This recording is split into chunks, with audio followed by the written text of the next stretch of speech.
Before we start, let's get something out of the way real quick.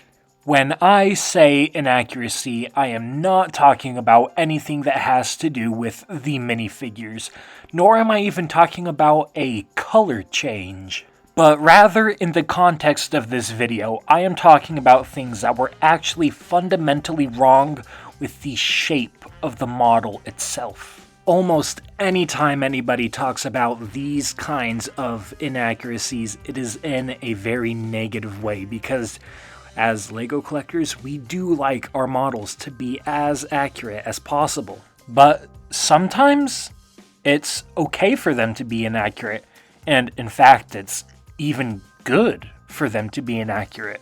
And so today I've got 3 examples of those beneficial inaccuracies for you guys. And once I've listed all of the 3 examples that I could think of, I'll be interested to hear what examples you guys would add on to this list. Or maybe you fundamentally disagree and think that none of these inaccuracies are beneficial. Either way, leave a comment letting me know. Starting off with the set on the thumbnail, we'll take a look at the Justifier first. When LEGO was designing this set, it had only ever made 2 appearances on screen, and both of them lasted for less than 15 seconds. And I mean, sure, there was concept art that they would have been able to work off of as well, but the point that I'm trying to make here is that when they were designing the set, it would have been unavoidable to look at this shot of the Justifier. And one of the first things that you may notice about this shot is that underneath the hammer, there is a very large fin that protrudes. This pretty substantial amount of extra length is notably very absent from the LEGO set. But there is actually a pretty good reason for that, and it has nothing to do with the landed position that the Justifier sits in. In fact, it has everything to do with the flying position of the Justifier. I personally have noticed that when LEGO is designing their sets, they always make sure that no matter what position the set is in, flying mode or landed mode, they are easy to place down and pick right back up. I personally theorize that that is part of the reason why they do not put retractable landing gear on their Millennium Falcons, because that bottom turret would be knocked off very easily if the landing gear was retractable. And it is also the reason why this large fin is absent on the LEGO Justifier.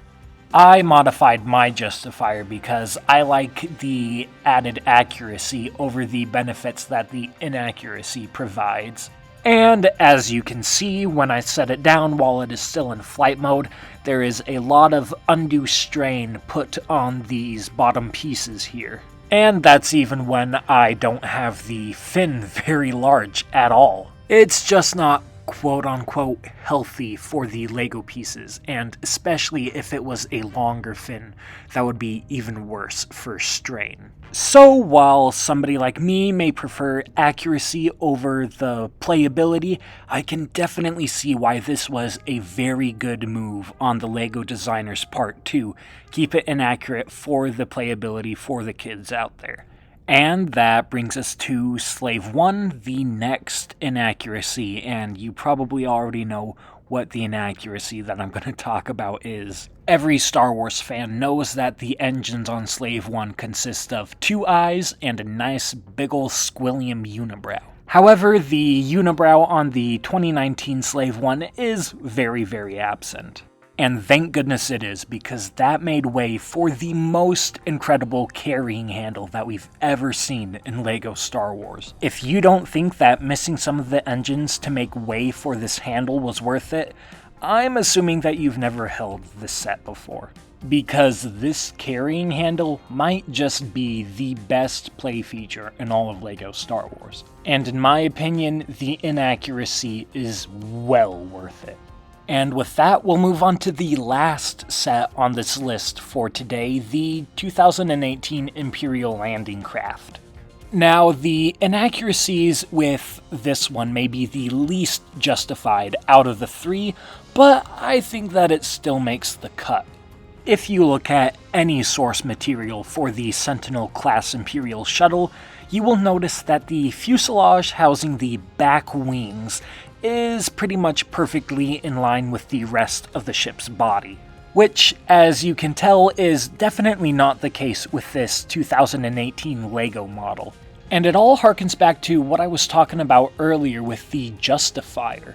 A lot of the Imperial or even Republic shuttles that you see are not very long, and so they can be easily just placed down on their backs over the course of play.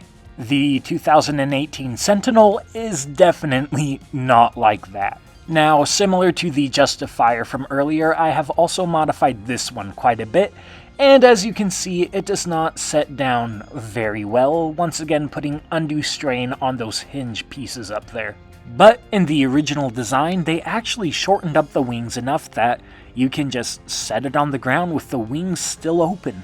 And as mentioned earlier, being able to easily pick a set up and down without putting undue pressure on certain parts is really ideal for playability. So if LEGO ever made a UCS Sentinel shuttle, I would absolutely want to see a proper body shape.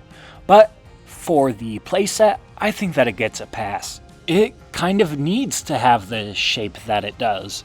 Maybe in future iterations they can give it the same kind of design as the Inquisitor scythe, where the wings just kind of flow out naturally when you put it down and then suck back up when you pick it up. But until then, this design suffices, especially since I can modify the wings to make them longer like I like. And well, those are the 3 worthwhile inaccuracies that I was able to come up with. If you can think of any more that I missed or could have covered in this video, go ahead and drop it down in the comments. I'd be curious to hear what ones you guys think could have made this list, and I appreciate you for making it this far into the video. And interestingly enough, the 3 sets on this list actually showed up in another list video that I made, which you can check out on the end screen here.